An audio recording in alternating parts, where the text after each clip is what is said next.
I always knew they didn't believe in me, but I never thought they'd try to destroy me. Not my own family.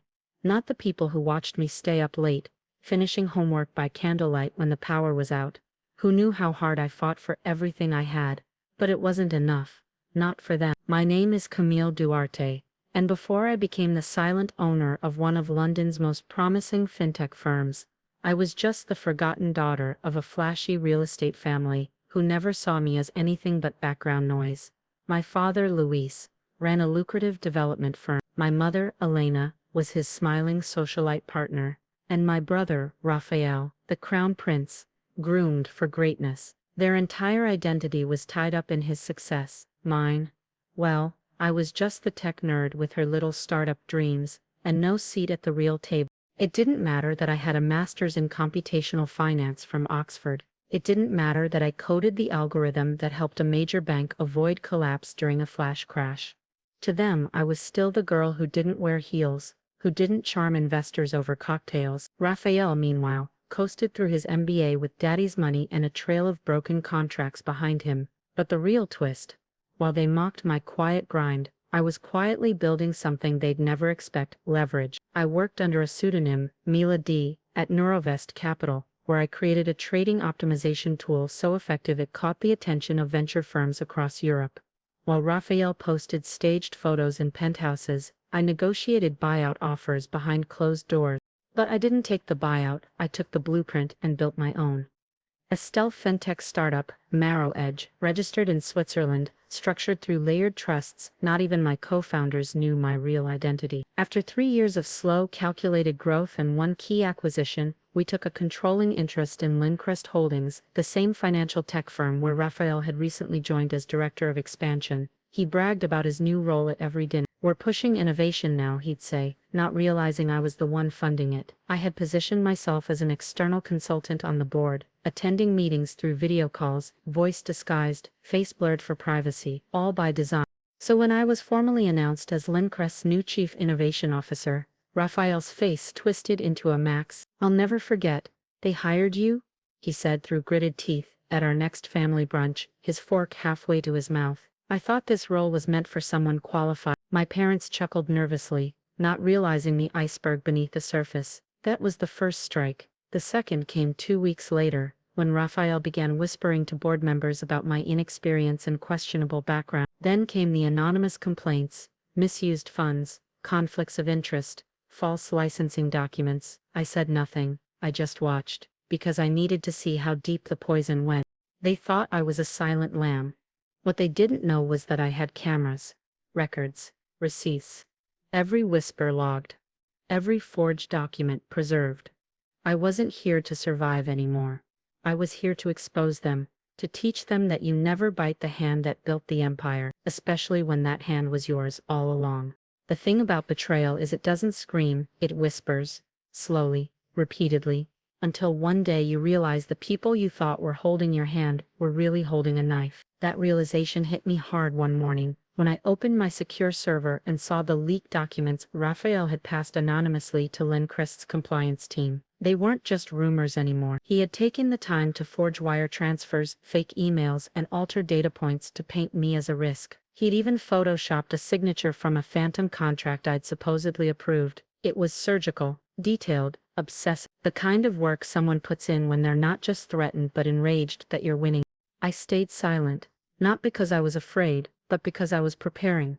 See, I had learned a long time ago that revenge isn't loud, it's not immediate, it's patient, precise. I began pulling data from our internal logs, time-stamping every false report, tracking the IP addresses of every anonymous submission.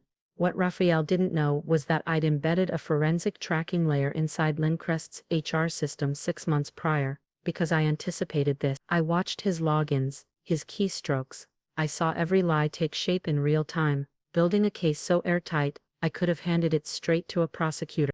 But that wasn't enough. I wanted them to feel it. I wanted my parents to see it. So I invited them to the Lincrest Winter Gala, a lavish annual event where the board presents key innovations and future direction. Raphael was scheduled to give the keynote. He was already strutting around like a peacock, convinced he'd be announced as the incoming chief executive. He even toasted me at dinner the night before, smirking as he said, "Just make sure you don't mess this up. You know how optics work in this industry." My mother laughed. My father nodded with approval. I simply smiled, because they didn't know what I had planned for the following evening.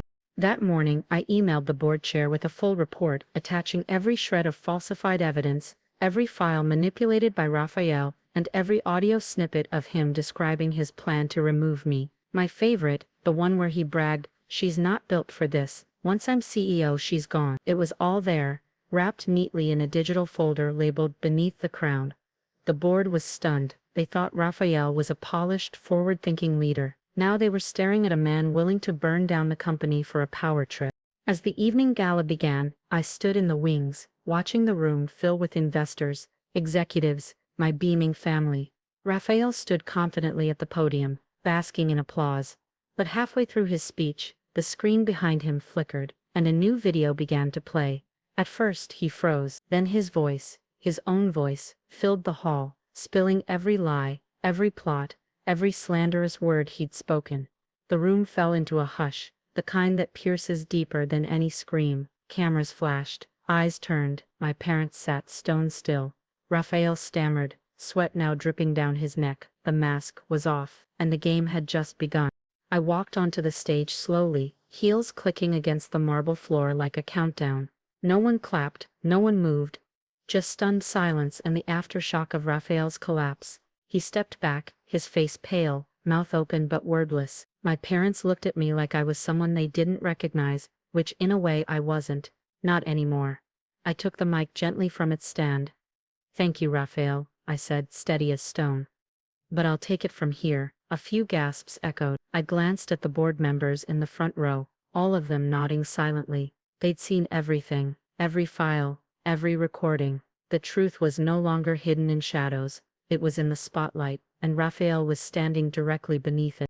"I know many of you are wondering what just happened," I continued. "So allow me to clarify. The individual who just spoke was under the impression he would be named CEO tonight. Instead, what you witnessed were recordings of him attempting to sabotage my position through falsified documents and systemic manipulation of internal processes." A low murmur began to spread across the audience. He forged bank records. He created entire narratives of misconduct, all while presenting himself as the company's future. I turned to him, his eyes now full of disbelief. I was watching the whole time. I could feel the weight of my parents' gaze, their golden son, the one they raised to lead, now crumbling in front of them. I let the silence stretch before revealing the truth that would shatter whatever illusion they still held. "Now there's one more piece of information you all deserve to know," I said, gesturing toward the back of the ballroom. My attorney, Celine, stepped forward with 2 thick binders and began handing out documents to every board member. 6 months ago, the controlling interest of Lindcrest Holdings was purchased by a private entity, Valen Forge Trust. I paused. "I am Valen Forge Trust." Gasps turned into stunned silence. Even the servers froze mid-step. My mother's glass clinked against the floor as it slipped from her hand. "For those of you wondering what this means, it means I own the company," I said, my voice rising with calm command. "Every action taken against me was a direct attempt to defraud the firm's leadership and compromise its future, and that has consequences." I locked eyes with Raphael. He opened his mouth, then closed it, realizing there was nothing left to say. As I left the stage, board security quietly escorted Raphael from the room. He didn't fight, he just walked, hollowed out. My father tried to follow but was blocked at the door.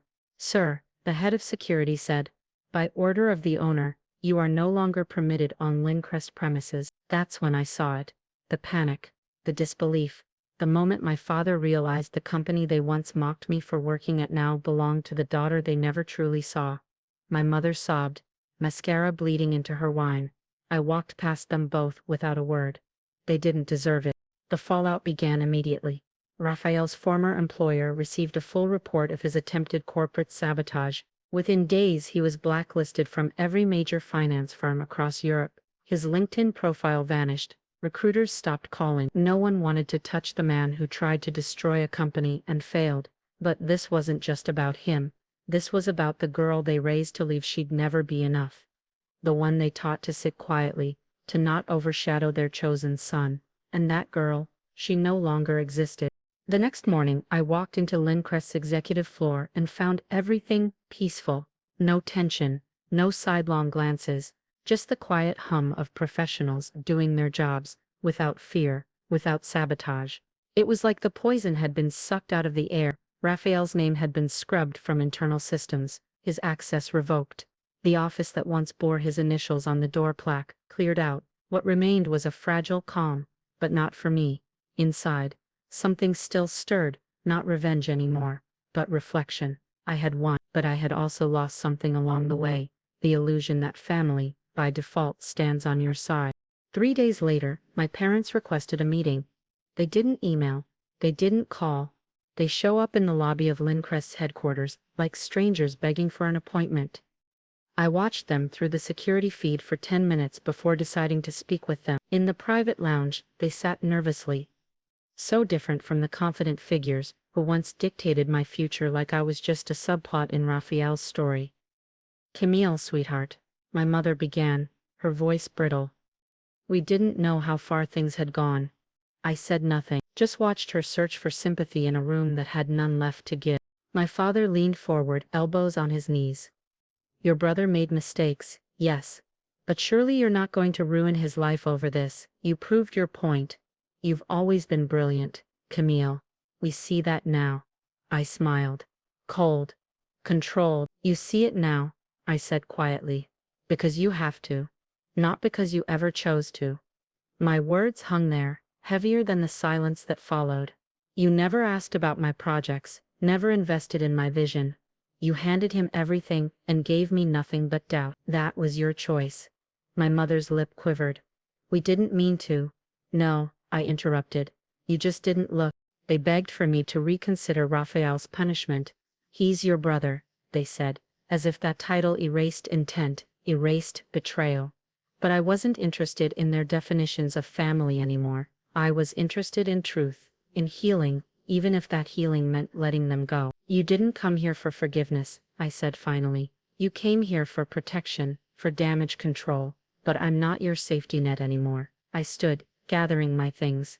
"Leave now, or security will escort you out again." My father's jaw tightened, but he didn't protest. My mother cried silently. They left just as quietly as they'd arrived. That night, I returned to my flat and stared at the skyline. London's lights flickering like memories. I pulled out a photo from university. Me, younger, hopeful, naive. The girl in that photo had spent years chasing their approval like oxygen. Tonight, she was gone, and in her place was someone new. Someone unshakable. Someone forged in silence, tested in betrayal, and now, untouchable. Still, I wasn't done yet. Because while Raphael's lies had collapsed in public, I had one final move to play: a letter, a message, a mirror. The next morning, a manila envelope arrived at Raphael's temporary address. Inside was a copy of the same acquisition documents that had sealed my control of Lincrest. Attached was a handwritten note. "This is what building something real looks like. You don't get to lie your way into legacy. You earn it, or you lose it trying." I don't know if he read it, but I know he kept it. And I know it haunted him, because some truths don't fade, they act. Weeks passed. The buzz around the Lincrest Gala faded from headlines, but within the industry, the story lived on like corporate folklore. The silent takeover, some called it.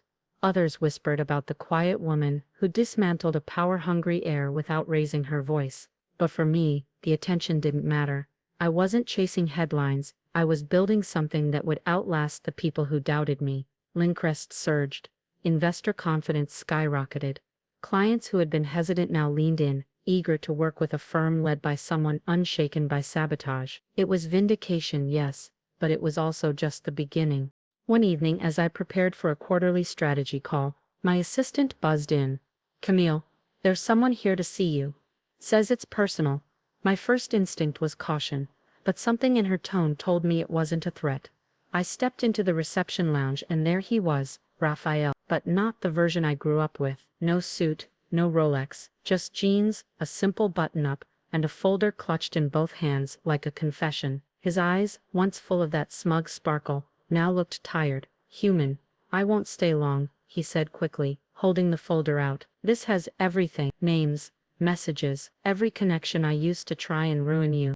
I didn't move, I waited. I'm not looking for redemption, he continued. And I don't expect forgiveness.